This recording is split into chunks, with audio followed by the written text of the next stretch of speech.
No abras la puerta. El coche se quedó detenido en medio de la carretera justo cuando el sol empezaba a bajar. El motor se murió con un ruido seco y el silencio se instaló alrededor. Los papás intercambiaron miradas rápidas y dijeron que volverían pronto, que solo irían a buscar ayuda. Dejaron a los niños dentro con el radio prendido y cerraron las puertas. Los dos pequeños se quedan viendo cómo sus papás se alejan por la carretera hasta perderse en la curva. Al principio no pasó nada. La música sonaba baja. El cielo se fue oscureciendo poco a poco. Las horas pasaron y la noche cayó por completo. Los papás no regresaban. El radio interrumpió la música y una voz anunció la fuga de un reo peligroso de una cárcel cercana, pidiendo a la población no salir de sus casas, extremar precauciones y reportar cualquier avistamiento. El hermano mayor apagó el radio y dijo que todo iba a estar bien, que mamá y papá iban a volver en cualquier momento, pero su voz ya temblaba. El más pequeño preguntó por qué tardan tanto. Nadie respondió. El coche empezó a sentirse demasiado pequeño. Los sonidos de afuera del coche se volvieron claros. El viento, los insectos zumbando, algo moviéndose entre los arbustos. Pasó el tiempo, más del que debería.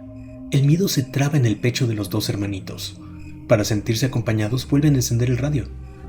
Entonces escuchan el primer golpe sobre el toldo, justo arriba de sus cabezas. Seco, aislado. Los niños se quedaron inmóviles. Escuchan otro. Miran hacia arriba como si pudieran ver a través del metal. Otro golpe. El hermano mayor dice que debe ser una rama que se cayó, o un animal curioso. Intenta tranquilizar a su hermanito, pero ni él mismo cree lo que dijo. Los golpes regresan, ahora más seguidos. El coche vibra lentamente.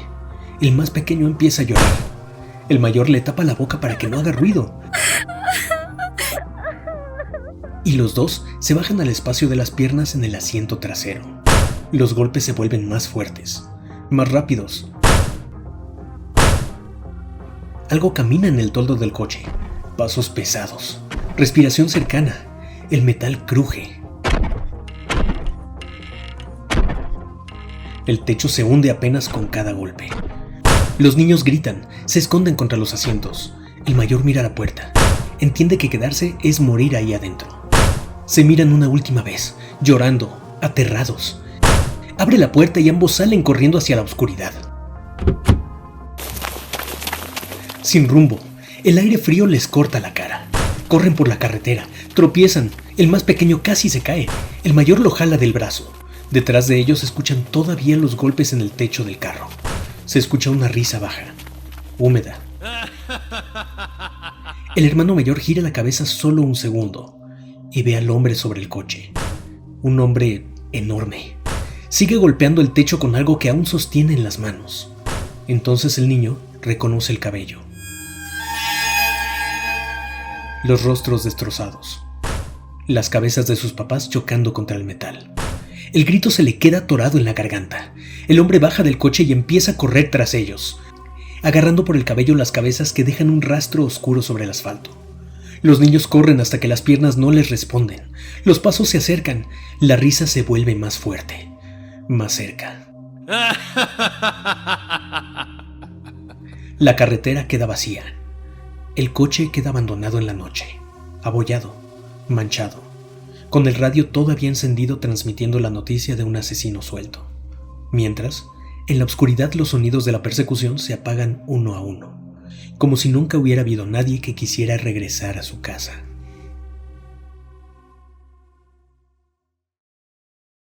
Bajo la cama. Laura tuvo miedo a la oscuridad desde niña. No a lo que no podía ver, sino a lo que imaginaba cuando se apagaba la luz. El cuarto se le hacía enorme y el silencio le contraía el pecho. Hasta que en su familia adoptaron a un perrito, pequeñito y adorable, torpe, pero suficiente para cambiarlo todo. Desde la primera noche durmió a los pies de su cama, y Laura supo entonces que no estaba sola, que si el miedo regresaba, solo tenía que estirar la mano hacia el borde y acariciar esa bolita peluda, o sentir la lengua cálida lamiéndole los dedos. Así se quedaba dormida, segura, protegida. 10 años pasaron y el ritual nunca cambió. Laura creció, cambió de casa, de vida, pero no de costumbre. El perro, ahora ya entrando en su vejez, seguía durmiendo bajo su cama y la oscuridad ya no le parecía una amenaza. Una noche, viendo la televisión, interrumpieron la serie que veía. Comentaron que varios pacientes se habían escapado de un psiquiátrico cercano. El boletín decía que la mayoría eran inofensivos. ¿La mayoría? Pedían cerrar bien puertas y ventanas. Laura se apuró a revisar toda la casa. Miró al perro y sonrió con cansancio mientras lo acariciaba. Apagó la luz y se metió en la cama como siempre. La casa estaba en silencio. Extendió la mano hacia el borde del colchón y la lengua del perro empezó a lamerle los dedos. El contacto familiar la tranquilizó. Cerró los ojos y se quedó dormida. Durante la noche se despertó algunas veces, medio consciente. La lengua seguía ahí, constante, insistente, lamiendo sus dedos. Le pareció extraño que no se detuviera, pero el sueño volvió a atraparla. Al amanecer, Laura abrió los ojos con una sensación rara en el cuerpo. El brazo entumido, la mano todavía colgando del borde de la cama. Y la lengua seguía lamiéndola, lenta, húmeda. Laura sonrió y murmuró el nombre del perro, sin incorporarse, y todavía sobre la almohada llamó al perro y entonces lo vio.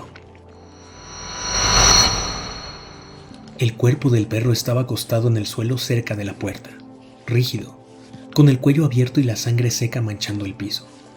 El aire se le atoró en la garganta, el tiempo se detuvo, la lengua seguía tocándole la mano. Jaló violentamente su mano al darse cuenta. Entonces se levantó sobre un codo, bajó la mirada lentamente hacia el borde de la cama, y desde abajo vio unos ojos muy abiertos, fijos en ella, un rostro pálido, una sonrisa demasiado amplia. Un hombre escondido bajo la cama seguía moviendo la lengua. Laura intentó gritar, pero el sonido se le atoró en la garganta. Se quitaba las cobijas de encima, mientras los jadeos y el terror la hacían temblar sin control. La mayoría son inofensivos. El hombre se movió con rapidez. Golpeó la base de la cama desde abajo. La madera crujió. Laura se rodó hacia el otro lado de la cama y cayó al suelo.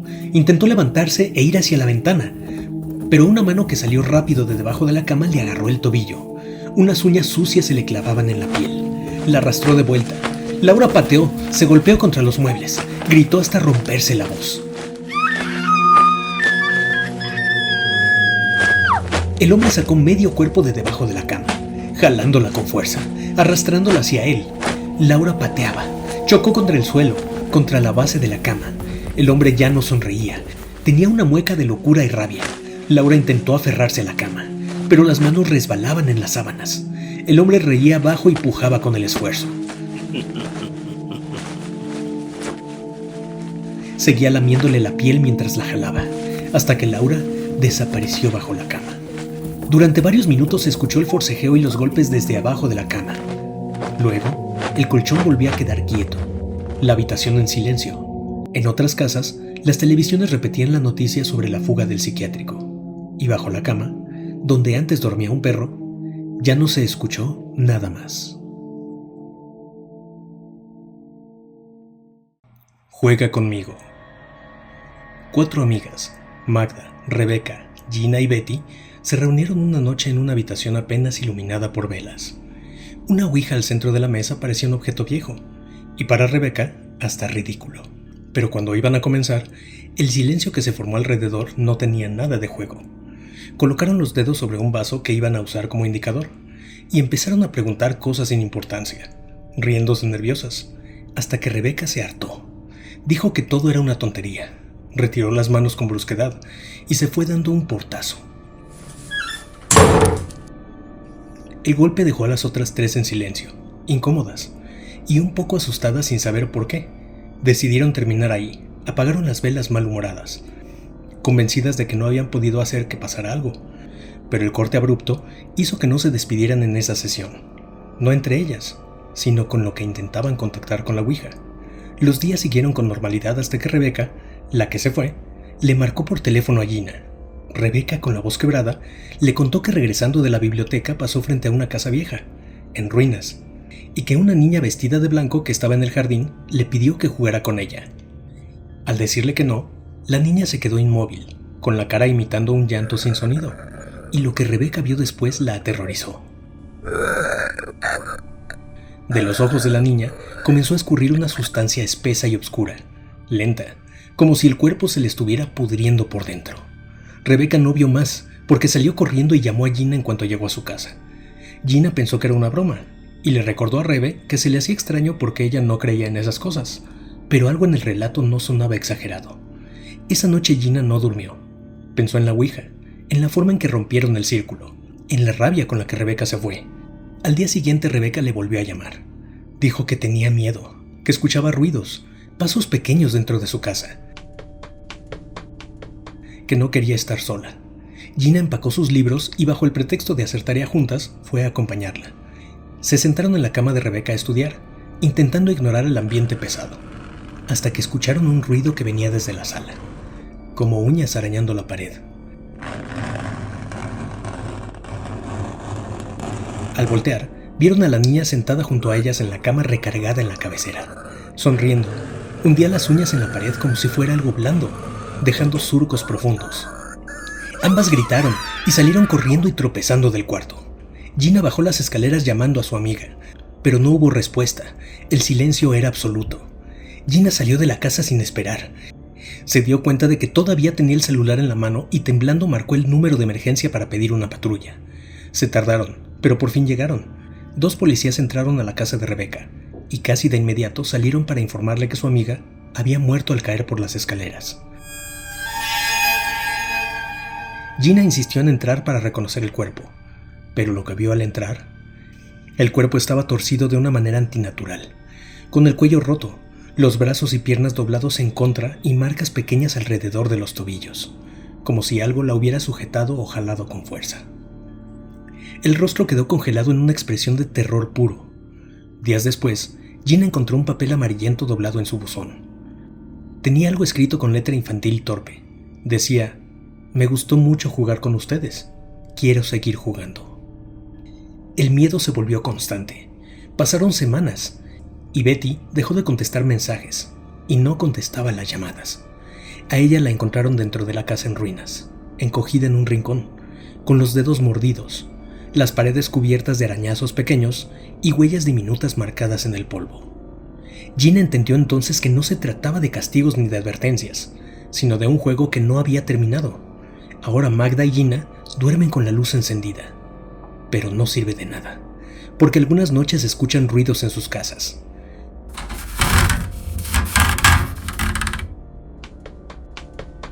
Una noche, ya muy tarde, Gina contesta una llamada de Magda. Le dice entre sollozos que escucha un llanto seco en el pasillo. Sin lágrimas, luego pasos pequeños que se acercaban lentamente a su puerta. Después, Gina solo escucha gritos y la llamada se corta.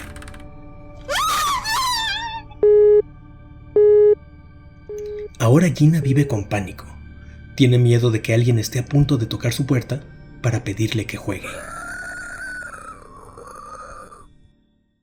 Si escuchaste estas 3 historias completas, ya entendiste algo importante. No todo lo que se invoca se va cuando tú decides terminar el juego. Hay puertas que se abren con una palabra, con una risa, con una burla, y del otro lado no siempre hay algo dispuesto a perdonar. A veces solo hay algo esperando turno. Un coche detenido en medio de la nada, una habitación que apesta a muerte aunque nadie quiera verlo, una niña que solo quiere jugar hasta que decide cuándo termina el juego. Nada de esto fue casualidad, nada fue un accidente. Fueron decisiones pequeñas que abrieron algo más grande. Si tú también tienes una historia que nadie te cree, si viste algo que prefieres contar en el anonimato, o si cargaste con un miedo que no sabes explicar, escríbenos a narracionesnegras@gmail.com o mándanos tu relato por WhatsApp al 5578 90 89 54. Aquí sí leemos lo que otros ignoran.